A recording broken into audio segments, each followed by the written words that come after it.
রোগ প্রতিরোধ ক্ষমতা ভালো রাখার জন্য প্রদাহটা মানে আমাদের যেমন সিআরপি মাপি আমরা প্রদাহ, বেশি প্রদাহ থাকলে সেটা কি করবে, এটা প্রদাহর ইংরেজি হলো ইনফ্লামেশন।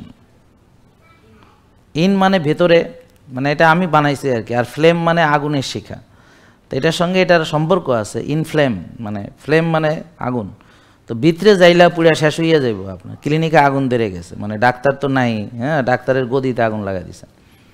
এটা হলো প্রদাহ। তা কীভাবে প্রদাহ বাড়ে?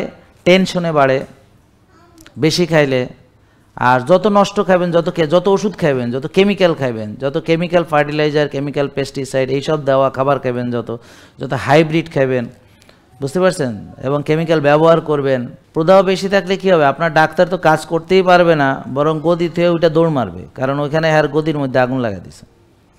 তা এখন ভেতরে প্রদাহ থাকলে বাইরে থেকে দেখে বোঝা যায় না, তবে হ্যাঁ তার ক্যারেক্টারে কিছুটা বোঝা যায়, ধাম করে মেজাজ হঠাৎ করে যে কোনো জায়গায় রিয়্যাক্ট করে, ওখানে চিটটা যায়, খেপা যায়, হ্যাঁ যে একটা হেডামালা, এটা বিভিন্ন জায়গায় বুঝাইতে চেষ্টা করে, রিক্সাওয়ালারে হয়তো চড় মারে, বাসের কন্ট্রাক্টরের লাগে ইয়া করে, মানে তার অধীনস্থদের সাথে সে বুঝায় যে হ্যাঁ বিশাল কিছু, হ্যাঁ যদিও হ্যাঁ এটা নাপাক বীর্য থেকে তৈরি হয়েছে, সব মানুষই তাই হয়েছে, কিন্তু হ্যাঁ বাপসা বলো হ্যাঁ বিশাল লাট সাহেবের বাচ্চা এরকম ইত্যাদি।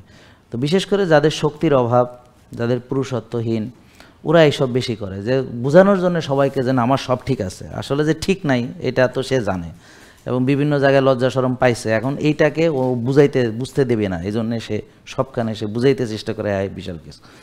কীভাবে নোংরা ব্যবহার করে, এইখানে আইসা সিন ক্রিয়েট করে, ওখানে চিল্লাপাল্লা করে, মানে এদের কাজই বিভিন্ন জায়গায় এরকম। জেকে লাইফস্টাইল, ওষুধ মুক্ত সুস্থ জীবন।